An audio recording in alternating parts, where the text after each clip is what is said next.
Today is Wednesday. I'm sat in the test centre and 4 potential new drivers are off on their merry little way hoping to get that elusive full licence. As usual, the instructors start a conversation. Now, I get on with my pupils even if they accidentally try and kill me. They don't really mean it.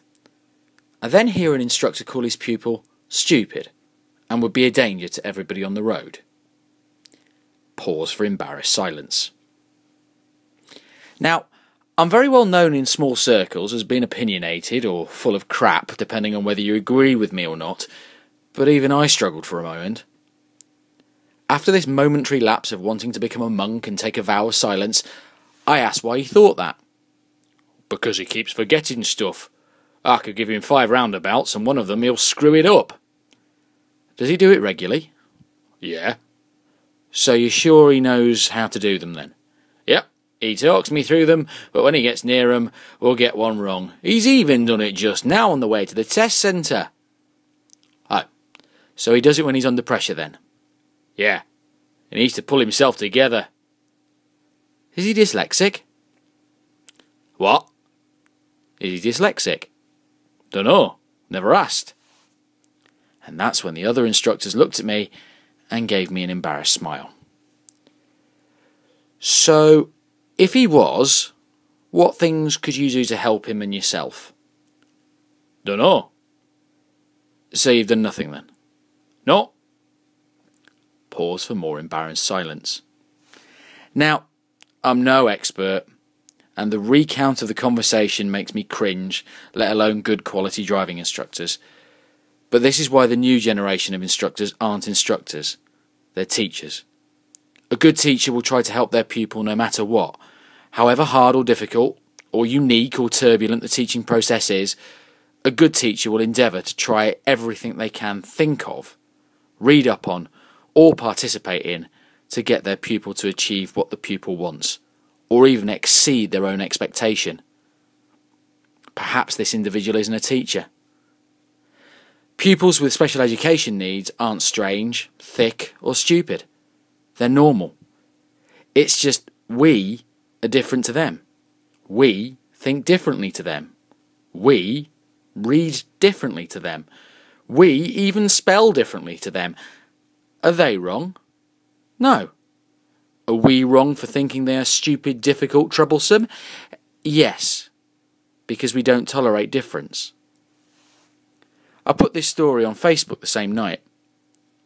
With the person's permission, they've allowed me to quote their responses to this story. Please listen.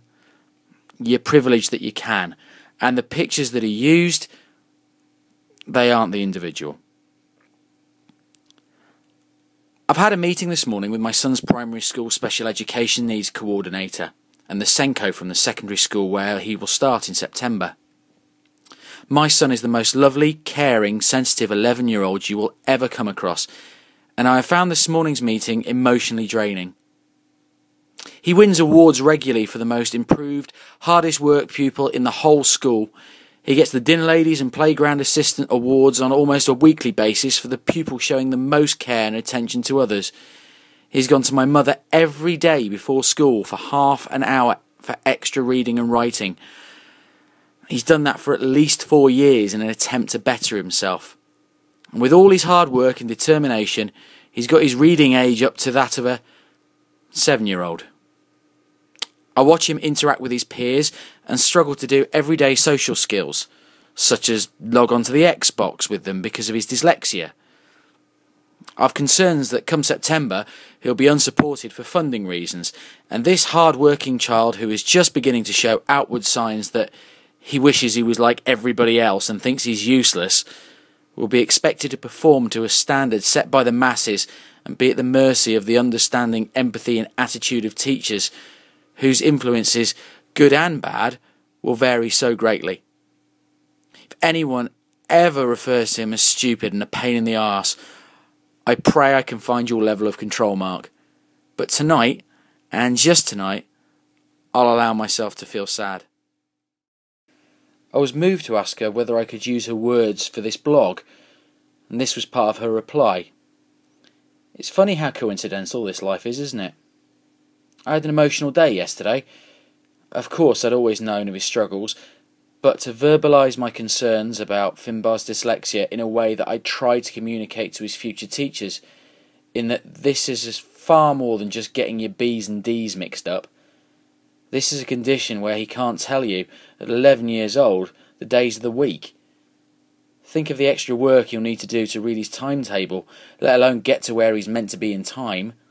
He actually can't tell the time. And with the right books and equipment, yeah, his dyslexia affects his organisation skills too. I guess yesterday I realised just how hard he works, and how hard he will have to work compared to others. Your post caused no upset, Mark. It was very relevant. The irony in these comments? Well, they were written by a well-respected driving instructor. My restraint is perhaps something that would not have been afforded to the instructor I spoke to, had he spoken to this parent. I have taught, and I am teaching dyslexic pupils. It's an honour to watch them battle through the issue they have. It's not a disability, just a different way of doing things. Yes, it's harder than most of us will ever know, but the sheer tenacity, self-motivation and determination these guys show is an inspiration. It's an embarrassment to the stupid instructor that thinks all pupils are the same. It's an embarrassment to my industry that there are still people that put their pass rate above that of the needs of the pupil. I and my team personally couldn't care less. So the next time you see an advert saying high pass rate, ask them how many people they've taught with special education needs. And I could tell you a horror story about a top grade instructor that when I asked them for advice, gave me a piece of advice that left me so angry, I almost hit him. But right now is not the time. I offered that instructor my card, so that should his pupil not pass, I might be able to help that instructor prepare him better for the next attempt. 1 hour later, his pupil called me, asking whether I could take him for lessons. It's sad but true.